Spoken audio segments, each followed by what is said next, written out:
सबसे पहले नोटिफिकेशन आप तक पहुंचे। तो आइए शुरू करते हैं यहाँ पे पहले नंबर प्रश्न से। पहला प्रश्न यहाँ पे देखिए, निम्न में से कौन अधातु होते हुए भी उसमें धात्विक चमक पाया जाता है? ए ऑप्शन है लकड़ी, बी ऑप्शन है ब्रोमीन, सी ऑप्शन है हीरा, डी ऑप्शन है यहाँ पे कार्बन। तो जो अधातु होता है उसमें कोई भी चमक नहीं पाया जाता है, लेकिन कुछ ऐसे अधातु होते हैं जिसमें चमक पाया जाता है, तो उस अधातु का नाम यहाँ पे आपको बताना है। तो यहाँ पे प्रश्न है कि कौन अधातु होते हुए भी उसमें धात्विक चमक पाया जाता है? तो यहाँ पे सही जवाब हो जाएगा हीरा, यानी यहाँ पे सी ऑप्शन क्या हो जाएगा, यहाँ पे बिल्कुल सही हो जाएगा। जो हीरा है वो क्या है, अधातु है, लेकिन वो धातु की तरह चमकता है, यानी यहाँ पे सी ऑप्शन क्या हो जाएगा, यहाँ पे बिल्कुल सही हो जाएगा। ये देखते हैं दूसरा नंबर प्रश्न। यहाँ पे दूसरा प्रश्न है, मानव नेत्र में कौन सा लेंस होता है? जो मानव का नेत्र होता है उसमें कौन सा लेंस होता है? ए ऑप्शन है उत्तल लेंस, बी ऑप्शन है अवतल लेंस, सी ऑप्शन है बेलनाकार लेंस, डी ऑप्शन है समतल लेंस। तो मानव नेत्र में कौन सा लेंस होता है? तो मानव नेत्र में यहाँ पे उत्तल लेंस होता है, यानी यहाँ पे ए ऑप्शन क्या हो जाएगा, यहाँ पे बिल्कुल सही हो जाएगा। ये देखते हैं अगला प्रश्न। यहाँ पे अगला प्रश्न यहाँ पे देखिए 3 नंबर, बाढ़ से सबसे अधिक हानि किसे होता है? यहाँ पे बताना है कि बाढ़ से सबसे अधिक हानि किसे होता है। ए ऑप्शन है फसल को, बी ऑप्शन है पशुओं को, सी ऑप्शन है भवनों को, डी ऑप्शन है इनमें से सभी को। तो बाढ़ से हानि फसल को भी होता है, पशुओं को भी होता है, भवनों को भी होता है, लेकिन यहाँ पे पूछा है कि सबसे अधिक हानि किसे होता है? तो सबसे अधिक हानि किसे होता है? फसलों को होता है बाढ़ से, यानी यहाँ पे ए ऑप्शन क्या हो जाएगा, यहाँ पे बिल्कुल सही हो जाएगा। उम्मीद करते हैं ये वीडियो आपको अच्छी लग रही है। तो वीडियो अच्छी लग रही है तो आपको वीडियो को क्या कर दीजिए, लाइक कर दीजिए, और चैनल को अभी तक आप सब्सक्राइब नहीं किए हैं तो प्लीज आप लोग चैनल को सब्सक्राइब भी कर लीजिएगा। ये देखते हैं अगला प्रश्न। यहाँ पे 4 नंबर प्रश्न है, ग्राम कचहरी का प्रधान कौन होता है? काफी महत्वपूर्ण प्रश्न है कि ग्राम कचहरी का प्रधान कौन होता है। ए ऑप्शन है पंच, बी ऑप्शन है न्याय मित्र, सी ऑप्शन है सरपंच, डी ऑप्शन है यहाँ पे प्रमुख। तो यहाँ पे आपको बताना है कि ग्राम कचहरी का प्रधान कौन होता है। तो ग्राम कचहरी होता है उसका प्रधान कौन होता है? सरपंच होता है, यानी यहाँ पे सी ऑप्शन क्या हो जाएगा, यहाँ पे बिल्कुल सही हो जाएगा। ये देखते हैं अगला प्रश्न। यहाँ पे देखिए 5 नंबर प्रश्न है, क्षार स्वाद में कैसा होता है? जो क्षार है वो स्वाद में कैसे होते हैं? ए ऑप्शन है यहाँ पे तीखा, बी ऑप्शन है खट्टा, सी ऑप्शन है मीठा, डी ऑप्शन है यहाँ पे कड़वा। तो जो क्षार होते हैं आपको बताना है कि वो स्वाद में कैसे होते हैं। तो क्षार स्वाद में कैसे होते हैं? कड़वा होता है, यानी यहाँ पे डी ऑप्शन क्या हो जाएगा, यहाँ पे बिल्कुल सही हो जाएगा। और एक प्रश्न पूछता है कि अम्ल स्वाद में कैसे होते हैं? तो अम्ल स्वाद में खट्टे होते हैं, और जो क्षार होते हैं वो स्वाद में कैसे होते हैं? कड़वे होते हैं। तो यहाँ पे पूछा है कि क्षार स्वाद में कैसा होता है? तो क्षार होता है जो स्वाद में कैसा होता है, कड़वा होता है, यानी यहाँ पे डी ऑप्शन क्या हो जाएगा, यहाँ पे बिल्कुल सही हो जाएगा। ये देखते हैं अगला प्रश्न है। अगला प्रश्न यहाँ पे देखिए 6 नंबर प्रश्न है, शरीर में प्रधान नियंत्रक ग्रंथि कौन है? काफी महत्वपूर्ण प्रश्न है कि शरीर में प्रधान नियंत्रक ग्रंथि कौन है। ए ऑप्शन है जनन ग्रंथि, बी ऑप्शन है पीयूष ग्रंथि, सी ऑप्शन है थायराइड ग्रंथि, डी ऑप्शन है सभी को। तो यहाँ पे बताना है कि शरीर में प्रधान नियंत्रक ग्रंथि कौन है। तो शरीर की प्रधान नियंत्रक ग्रंथि कौन है? तो पीयूष ग्रंथि है, जिसे हम लोग मास्टर ग्रंथि के भी नाम से जानते हैं, यानी यहाँ पे बी ऑप्शन क्या हो जाएगा, यहाँ पे बिल्कुल सही हो जाएगा। आप लोग एक भी प्रश्न स्किप मत कीजिएगा, शुरू से लेकर अंत तक देखिएगा, काफी महत्वपूर्ण प्रश्न है, और ये सभी प्रश्न 2021 बोर्ड एग्जाम के लिए काफी महत्वपूर्ण है। तो यहाँ पे देखिए 7 नंबर प्रश्न है, स्पष्ट देखने की न्यूनतम दूरी कितनी होती है? जो स्पष्ट देखने की न्यूनतम दूरी होती है वो कितनी होती है, यहाँ पे बताना है। ए ऑप्शन है 30 सेंटीमीटर, बी ऑप्शन है 25 सेंटीमीटर, सी ऑप्शन है 12 सेंटीमीटर, डी ऑप्शन है यहाँ पे अनंत। तो स्पष्ट देखने की यहाँ पे न्यूनतम दूरी कितनी होती है? तो आप सभी को पता होना चाहिए 25 सेंटीमीटर होता है, यानी यहाँ पे बी ऑप्शन क्या हो जाएगा, बिल्कुल यहाँ पे सही हो जाएगा। एक और प्रश्न इसमें आता है कि स्पष्ट देखने की अधिकतम बिंदु कितनी होती है? तो अगर अधिकतम पूछे तो यहाँ पे अनंत होगा, और न्यूनतम पूछे तो यहाँ पे कितना होगा, 25 सेंटीमीटर होगा, यानी यहाँ पे न्यूनतम पूछ रहा है तो न्यूनतम कितना होता है, 25 सेंटीमीटर होता है, यानी यहाँ पे बी ऑप्शन क्या हो जाएगा, यहाँ पे बिल्कुल सही हो जाएगा। ये देखते हैं अगला प्रश्न। यहाँ पे अगला प्रश्न यहाँ पे देखिए 8 नंबर प्रश्न है, कौन सी क्रिया सभी जीवों के लिए अनिवार्य है। यहाँ पे बताना है कि वो कौन सी क्रिया है जो सभी जीवों के लिए जरूरी है। ए ऑप्शन है यहाँ पे प्रकाश संश्लेषण, बी ऑप्शन है श्वसन, सी ऑप्शन है चलन, डी ऑप्शन है यहाँ पे वातपोत्सर्जन।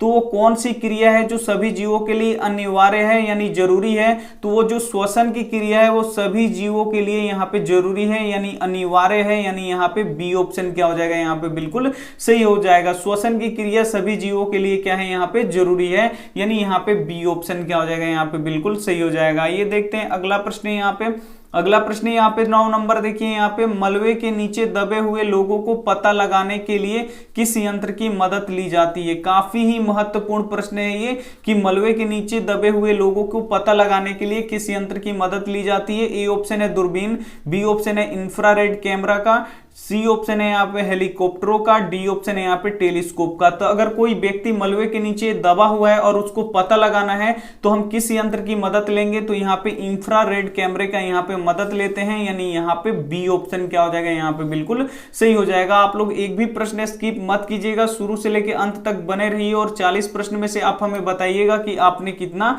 सही किया। आइए देखते हैं अगला प्रश्न यहाँ पे। अगला प्रश्न यहाँ पे 10 नंबर देखिए, पीएच स्केल पर अगर किसी विलयन का मान 7 से 14 के बीच हो तो वह होगा। काफी महत्वपूर्ण प्रश्न है। ए ऑप्शन है अम्लीय, बी ऑप्शन है क्षारीय, सी ऑप्शन है लवण, डी ऑप्शन है इनमें से कोई नहीं। तो अगर ध्यान दीजिए कि पीएच स्केल पर किसी विलयन का पीएच मान 7 से लेकर 14 के बीच में आता है तो वो क्या होता है, यहाँ पे क्षारीय होता है, यानी यहाँ पे क्या हो जाएगा, बी ऑप्शन क्या हो जाएगा, यहाँ पे बिल्कुल सही हो जाएगा। अगर किसी विलयन का पीएच मान पीएच स्केल पर 0 से लेकर 7 के बीच में होगा तो वो कैसा होगा, यहाँ पे अम्लीय होगा, और जिसका विलयन का पीएच मान 7 होगा वो कैसा होगा, यहाँ पे उदासीन होगा। तो यहाँ पे देखिए उदासीन विलयन का पीएच मान कितना होता है, 7 होता है। जो पानी होता है वो कैसा होता है, यहाँ पे उदासीन होता है, इसीलिए पानी का पीएच मान कितना होता है, यहाँ पे 7 होता है। आइए देखते हैं अगला प्रश्न यहाँ पे। अगला प्रश्न यहाँ पे देखिए 11 नंबर प्रश्न यहाँ पे, अबिंदुकता दृष्टि दोष को दूर करने के लिए किस लेंस का उपयोग किया जाता है। ए ऑप्शन है उत्तल लेंस, बी ऑप्शन है यहाँ पे अवतल लेंस, सी ऑप्शन है बेलनाकार लेंस, डी ऑप्शन है यहाँ पे समतल लेंस। तो यहाँ पे पूछ रहा है कि अबिंदुकता दृष्टि दोष, तो अबिंदुकता दृष्टि दोष क्या होता है, जिसमें एक वस्तु कई जगहों पे दिखाई देने लगती है उसे हम लोग अबिंदुकता दृष्टि दोष कहते हैं। और इस दोष को दूर करने के लिए किस लेंस का उपयोग किया जाता है, ये प्रश्न आपसे पूछ रहा है। तो अबिंदुकता दृष्टि दोष को दूर करने के लिए हम किस लेंस का प्रयोग करते हैं, तो बेलनाकार लेंस का प्रयोग करते हैं, यानी यहाँ पे सी ऑप्शन क्या हो जाएगा, यहाँ पे बिल्कुल सही हो जाएगा। ये देखते हैं अगला प्रश्न यहाँ पे। अगला प्रश्न यहाँ पे देखिए 12 नंबर प्रश्न है, काली मिट्टी किस फसल के लिए उपयुक्त होती है। जो काली मिट्टी होती है वो किस फसल के लिए उपयुक्त होती है। ए ऑप्शन है यहाँ पे कपास के लिए, बी ऑप्शन है लीची के लिए, सी ऑप्शन है गेहूं के लिए, डी ऑप्शन है बाजरा के लिए। तो जो काली मिट्टी होती है उस मिट्टी पर सबसे अधिक फसल कौन सा होता है, यानी वो किस फसल के लिए सबसे अधिक उपयुक्त होती है। तो जो कपास होता है वो काली मिट्टी पे सबसे अधिक होता है, यानी यहाँ पे ए ऑप्शन क्या हो जाएगा, यहाँ पे बिल्कुल सही हो जाएगा। काफी ही महत्वपूर्ण प्रश्न है और ये सभी प्रश्न 2021 बोर्ड एग्जाम के लिए काफी महत्वपूर्ण है। तो आप लोग शुरू से लेकर अंत तक देखिएगा। आप 40 प्रश्न देखेंगे और 40 प्रश्न आपको यहीं पे याद भी हो जाएगा। और वीडियो को लाइक नहीं किए हैं तो आप लोग प्लीज वीडियो को लाइक भी कर दीजिए। आइए देखते हैं अगला प्रश्न यहाँ पे। अगला प्रश्न यहाँ पे देखिए 13 नंबर प्रश्न है, निम्न में से कौन सा राज्य सूखे से सर्वाधिक ग्रस्त है। यानी बताना है कि वो कौन सा राज्य है जहां पे सूखे से वो सर्वाधिक ग्रस्त है। ए ऑप्शन है यहाँ पे पंजाब, बी ऑप्शन है उत्तराखंड, सी ऑप्शन है राजस्थान, डी ऑप्शन है यहाँ पे बिहार। तो वो कौन सा राज्य है जो सूखे से सर्वाधिक ग्रस्त है, यानी वहां पे वर्षात सबसे कम होती है। तो वो कौन सा राज्य है, तो वो राजस्थान है, यानी यहाँ पे क्या हो जाएगा, सी ऑप्शन क्या हो जाएगा, यहाँ पे बिल्कुल सही हो जाएगा। जो राजस्थान है वो सर्वाधिक सूखे से क्या है, ग्रस्त है, यानी यहाँ पे सी ऑप्शन क्या हो जाएगा, यहाँ पे बिल्कुल सही हो जाएगा। ये देखते हैं अगला प्रश्न यहाँ पे। अगला प्रश्न 14 नंबर है, कौन है जो लाल लिटमस पत्र को नीला कर देता है। इसमें से बताना है कि कौन लाल लिटमस पत्र को क्या कर देता है, नीला कर देता है। ए ऑप्शन है यहाँ पे क्षार, बी ऑप्शन है अम्ल, सी ऑप्शन है मिठाई, डी ऑप्शन है ये सभी। तो यहाँ पे देखिए कौन है जो लाल लिटमस पत्र को नीला कर देता है, तो जो क्षार होता है वो लाल लिटमस पत्र को क्या कर देता है, नीला कर देता है। और ये प्रश्न काफी महत्वपूर्ण है, यानी यहाँ पे ए ऑप्शन क्षार क्या हो जाएगा, यहाँ पे बिल्कुल सही हो जाएगा। एक प्रश्न और भी आता है कि कौन नीले लिटमस पत्र को लाल कर देता है, तो नीले लिटमस पत्र को लाल कौन करता है? तो अम्ल करता है। तो ये भी आपको साथ में याद रखना है कि नीले लिटमस पत्र को लाल कौन करता है? अम्ल करता है। और लाल लिटमस पत्र को नीला कौन करता है? तो वो क्षार करता है। तो यहाँ पे पूछ रहा है कि लाल लिटमस पत्र को नीला कौन कर रहा है? तो वो कौन करता है? यहाँ पे क्षार करता है। यानी यहाँ पे ए ऑप्शन क्या हो जाएगा? यहाँ पे बिल्कुल सही हो जाएगा। ये देखते हैं अगला प्रश्न है यहाँ पे 15 नंबर प्रश्न है, किस रंग का तरंगदैर्ध्य सबसे कम होता है? यहाँ पे बताना है कि वो कौन सा रंग है जिसका तरंगदैर्ध्य सबसे कम होगा। ए ऑप्शन है लाल, बी ऑप्शन है हरा, सी ऑप्शन है ब्लू, डी ऑप्शन है बैंगनी। तो यहाँ पे बताना है कि वो कौन सा रंग है जिसका तरंगदैर्ध्य सबसे कम होता है। तो जो बैंगनी रंग होता है उसका तरंगदैर्ध्य यहाँ पे सबसे कम होता है। यानी यहाँ पे डी ऑप्शन क्या हो जाएगा? यहाँ पे बिल्कुल सही हो जाएगा। सबसे कम किस रंग का तरंगदैर्ध्य होता है?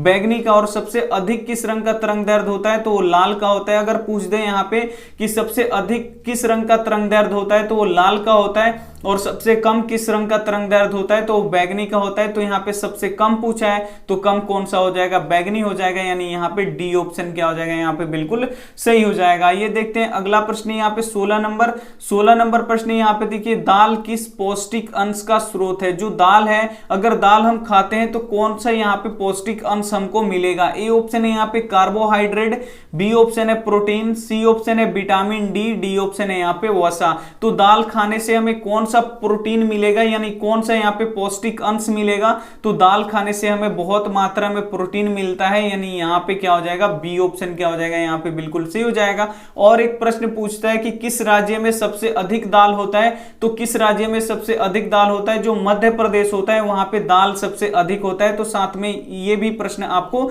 याद रखना है। यहाँ पे आंसर क्या हो जाएगा? बी प्रोटीन क्या हो जाएगा? यहाँ पे बिल्कुल सही हो जाएगा। ये देखते हैं अगला प्रश्न यहाँ पे यहाँ पे देखिए 17 नंबर है, एंटी मनी क्या है? जो एंटी मनी है ये क्या है? ए ऑप्शन है अधातु धातु, बी ऑप्शन है यहाँ पे अधातु, सी ऑप्शन है उपधातु, डी ऑप्शन है यहाँ पे मिश्र धातु। तो जो एंटी मनी है यहाँ पे आपको बताना है कि जो एंटी मनी है ये क्या है? तो एंटी मनी क्या है? ये उपधातु है। यानी यहाँ पे सी ऑप्शन क्या हो जाएगा? यहाँ पे बिल्कुल सही हो जाएगा। ये देखते हैं अगला प्रश्न यहाँ पे देखिए 18 नंबर प्रश्न है, लिच्छवी गणतंत्र भारत के किस राज्य में अवस्थित है? यानी स्थित है। जो लिच्छवी गणतंत्र है वो भारत के किस राज्य में स्थित है? ए ऑप्शन है यहाँ पे बिहार, बी ऑप्शन है राजस्थान, सी ऑप्शन है महाराष्ट्र, डी ऑप्शन है यहाँ पे त्रिपुरा। तो लिच्छवी गणतंत्र भारत के किस राज्य में स्थित है? तो बिहार में स्थित है। यानी यहाँ पे ए ऑप्शन क्या हो जाएगा? यहाँ पे बिल्कुल सही हो जाएगा। और ये प्रश्न काफी महत्वपूर्ण है आपके बोर्ड एग्जाम के लिए। आइए देखते हैं अगला प्रश्न यहाँ पे देखिए 19 नंबर प्रश्न है, मृग मरीचिका किस कारण से बनते हैं? तो अगर आप रेगिस्तान में जाएंगे तो लगेगा कि कुछ दूरी पे वहां पे पानी है और वहां पे जाइएगा तो आपको पानी नहीं मिलेगा, वो एक भ्रम होता है, उसे ही हम लोग मृग मरीचिका बोलते हैं। तो यहाँ पे देखिए जो मृग मरीचिका होता है वो किस कारण से बनता है? ए ऑप्शन है वायुमंडलीय अपवर्तन, बी ऑप्शन है प्रकाश का पूर्ण आंतरिक परावर्तन, सी ऑप्शन है प्रकाश का प्रकीर्णन, डी ऑप्शन है यहाँ पे प्रकाश का परावर्तन। तो मृग मरीचिका किस कारण से बनता है? तो ये प्रकाश के पूर्ण आंतरिक परावर्तन के कारण बनता है। और ये प्रश्न काफी ही महत्वपूर्ण है आपके बोर्ड एग्जाम के लिए। यानी यहाँ पे बी ऑप्शन क्या हो जाएगा? यहाँ पे बिल्कुल सही हो जाएगा। जो मृग मरीचिका होता है वो आंखों का क्या होता है? भ्रम होता है। ये आइए देखते हैं अगला प्रश्न यहाँ पे देखिए 20 नंबर प्रश्न है, पौधों में टैनिन कहाँ संचित रहता है? जो बताना है कि यहाँ पे कि जो पौधों में टैनिन होता है, टैनिन क्या होता है? तो ये पौधों का उत्सर्जी पदार्थ होता है। जैसे मानव का उत्सर्जी पदार्थ यूरिया होता है, उसी तरह पौधे में उत्सर्जी पदार्थ क्या होता है? टैनिन होता है। जो शरीर का अपशिष्ट पदार्थ होता है उसे ही हम लोग उत्सर्जी पदार्थ बोलते हैं। तो यहाँ पे देखिए पौधों का यहाँ पे अपशिष्ट पदार्थ क्या है? टैनिन है। तो वो टैनिन कहाँ पे संचित रहता है? ए ऑप्शन है पत्ती में, बी ऑप्शन है छाल में, सी ऑप्शन है जड़ में, डी ऑप्शन है फूल में। तो पत्तों में यहाँ पे जो पौधे हैं उसमें टैनिन कहाँ पे संचित रहता है? तो छाल में यहाँ पे संचित रहता है। यानी यहाँ पे बी ऑप्शन क्या हो जाएगा? यहाँ पे बिल्कुल सही हो जाएगा। ये देखते हैं अगला प्रश्न यहाँ पे। अगला प्रश्न देखिए काफी महत्वपूर्ण प्रश्न है। अगला प्रश्न है, कागज का आविष्कार सबसे पहले किस देश में हुआ था? काफी महत्वपूर्ण प्रश्न है कि कागज का आविष्कार सबसे पहले किस देश में हुआ था? ए ऑप्शन है चीन, बी ऑप्शन है जर्मनी, सी ऑप्शन है जापान, डी ऑप्शन है रोम। तो कागज का आविष्कार सबसे पहले किस देश में हुआ था? तो कागज का आविष्कार सबसे पहले किस देश में हुआ था? चीन में हुआ था। यानी यहाँ पे ए ऑप्शन क्या हो जाएगा? बिल्कुल सही हो जाएगा। एक प्रश्न और भी आता है कि सबसे पहले मुद्रा की शुरुआत किस देश से हुई थी? तो सबसे पहले पहले मुद्रा की शुरुआत कहां पे हुआ था? चीन में ही हुआ था, तो इसका भी जवाब यहाँ पे क्या हो जाएगा? चीन हो जाएगा। और दोनों प्रश्न काफी ही महत्वपूर्ण है। आइए देखते हैं अगला प्रश्न यहाँ पे। अगला प्रश्न यहाँ पे देखिए 22 नंबर प्रश्न है, कौन सा अधातु कमरे के ताप पर द्रव के रूप में पाया जाता है? काफी महत्वपूर्ण प्रश्न है कि कौन सा अधातु है जो कमरे के ताप पर द्रव के रूप में पाया जाता है। यहाँ पे अधातु पूछा है, धातु नहीं पूछा है, तो आप लोग सोच समझ के यहाँ पे जवाब दीजिएगा। ए ऑप्शन है ब्रोमीन, बी ऑप्शन है पारा, सी ऑप्शन है तांबा, डी ऑप्शन है यहाँ पे आयरन।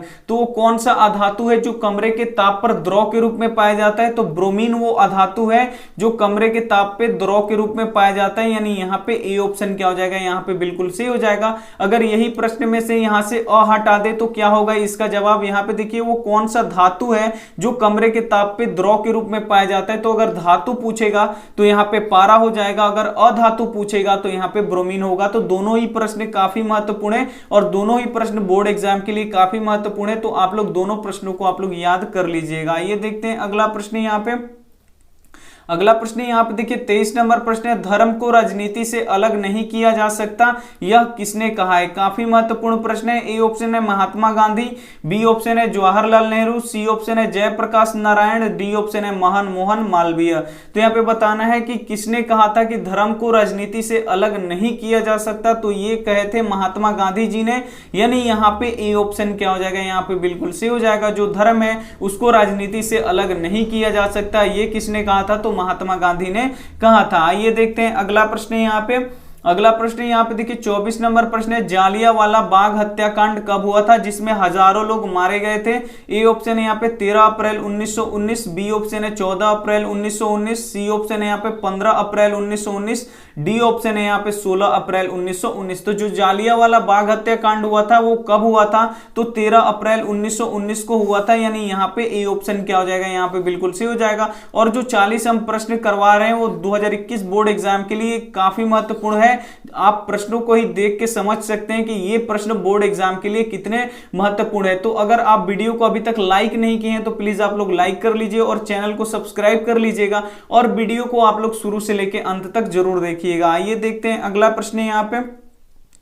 अगला प्रश्न यहाँ पे देखिए 25 नंबर है, पाराबैंगनी किरण के कारण मनुष्य में कौन सा रोग उत्पन्न होता है? जो पाराबैंगनी किरण होती है उससे मनुष्यों में कौन सा रोग उत्पन्न होता है? ए ऑप्शन है त्वचा कैंसर, बी ऑप्शन है एड्स, सी ऑप्शन है यहाँ पे डेंगू, डी ऑप्शन है यहाँ पे मलेरिया। तो जो पाराबैंगनी किरण है उसके कारण मनुष्यों में कौन सा रोग होता है? तो त्वचा कैंसर होता है, यानी यहाँ पे क्या हो जाएगा? ए ऑप्शन क्या हो जाएगा? यहाँ पे बिल्कुल सही हो जाएगा। एक प्रश्न ये भी आता है कि पाराबैंगनी किरण को कौन छानने का कार्य करता है, यानी पृथ्वी तक आने से कौन रोकता है पाराबैंगनी किरण को?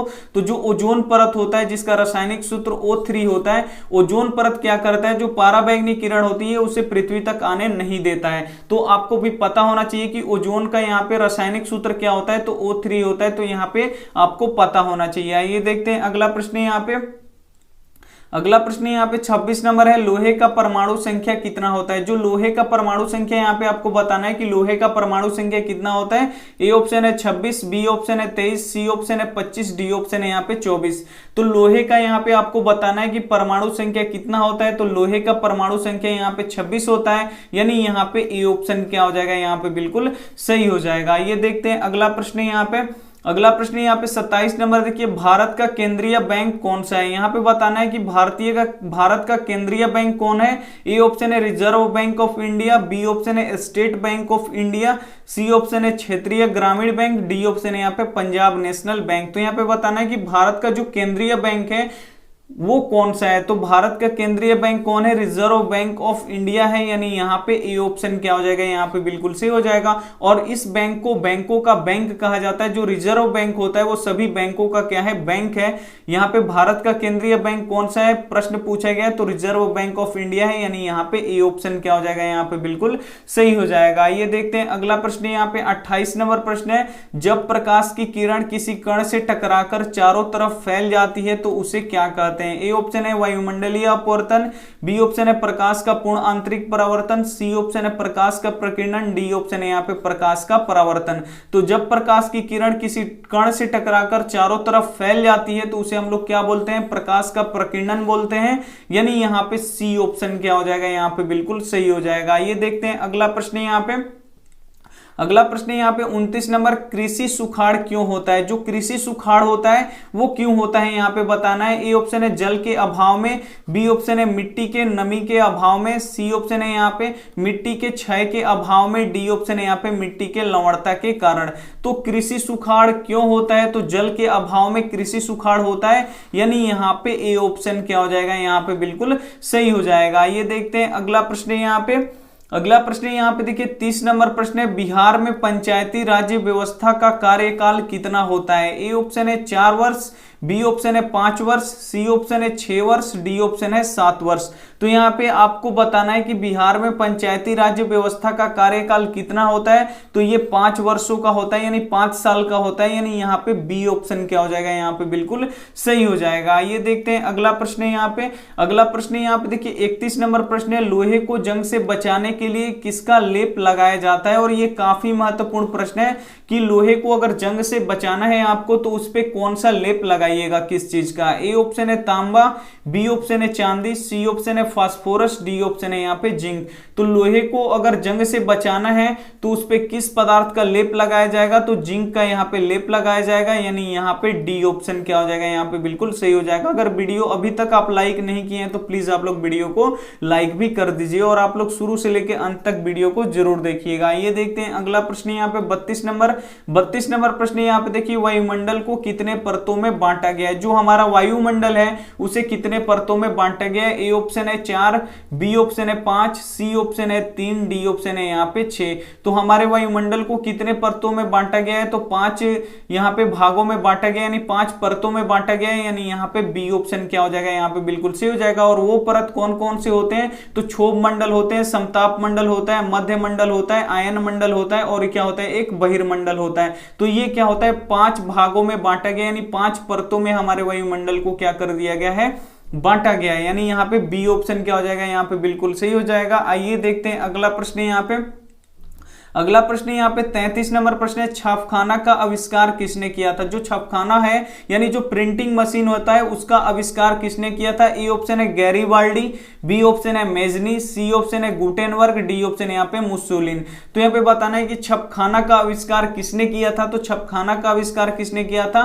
गुटेनबर्ग किया था, यानी यहाँ पे सी ऑप्शन क्या हो जाएगा, यहाँ पे बिल्कुल सही हो जाएगा। और ये प्रश्न काफी ही महत्वपूर्ण है आपके बोर्ड एग्जाम के लिए। आइए देखते हैं अगला प्रश्न यहाँ पे। अगला प्रश्न यहाँ पे देखिए 34 नंबर प्रश्न है, मैदानी परिस्थितिक तंत्र में तृतीय उपभोक्ता है। यहाँ पे बताना है कि मैदानी परिस्थितिक तंत्र में तृतीय उपभोक्ता कौन है। ए ऑप्शन है हरे पौधे, बी ऑप्शन है मेढक, सी ऑप्शन है ग्रास हॉपर, डी ऑप्शन है यहाँ पे सर्प।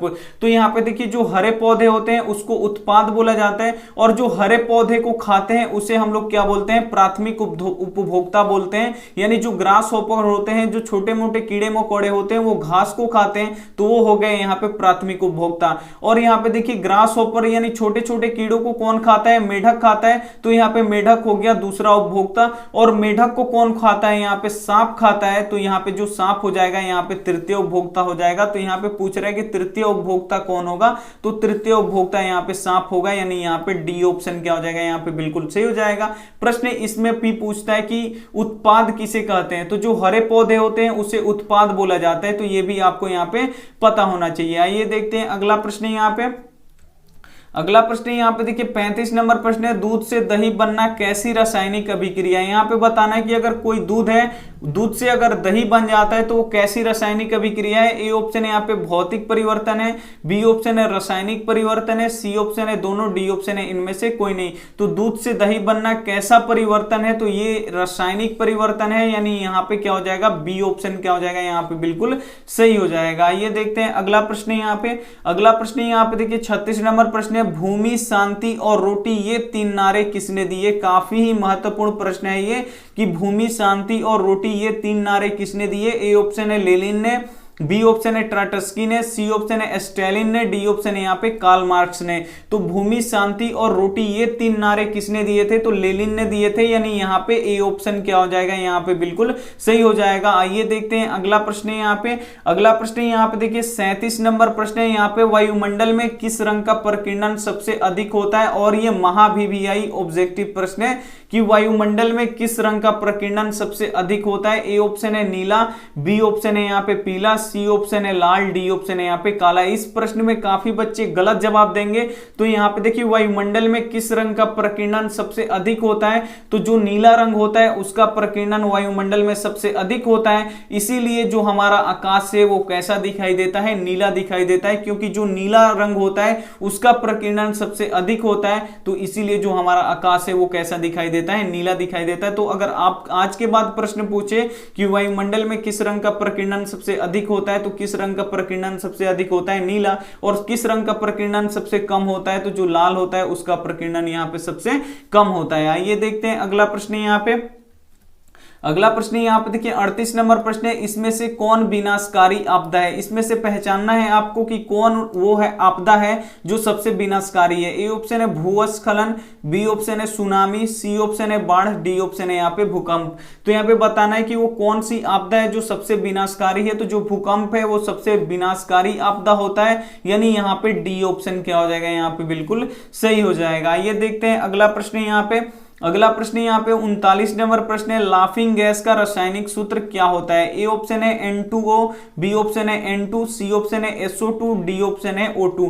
तो अगर लाफिंग गैस किसी दुखी व्यक्ति को भी लग जाए, जो पूरा दुख में हो, अगर उसको यहाँ पे लाफिंग गैस अगर वो सूंघ ले तो क्या होगा, वहां पे वो हंसना स्टार्ट कर देगा। क्यों नहीं, उसके काफी दुख हो, लेकिन यहाँ पे जब वो लाफिंग गैस के संपर्क में आ जाएगा तो वो हंसते रहेगा। तो यहाँ पे इसीलिए जो ये गैस है इसका नाम लाफिंग गैस रखा गया। और लाफिंग गैस का यहाँ पे रासायनिक सूत्र क्या होता है, तो ये N2O होता है, यानी यहाँ पे ए ऑप्शन क्या हो जाएगा, यहाँ पे बिल्कुल सही हो जाएगा। और ये प्रश्न काफी ही महत्वपूर्ण है। ये देखते हैं अगला प्रश्न। यहाँ पे अगला प्रश्न यहाँ पे देखिए 40 नंबर प्रश्न है, रूस के सांसद को क्या कहते हैं। यहाँ पे बताना है कि जो रूस के सांसद होते हैं उसे क्या कहा जाता है। भारत के सांसद को सांसद ही कहा जाता है, लेकिन रूस के जो सांसद होते हैं उसे क्या कहा जाता है। ए ऑप्शन है पार्लियामेंट, बी ऑप्शन है संसद, सी ऑप्शन है ड्यूमा, डी ऑप्शन है इनमें से कोई नहीं।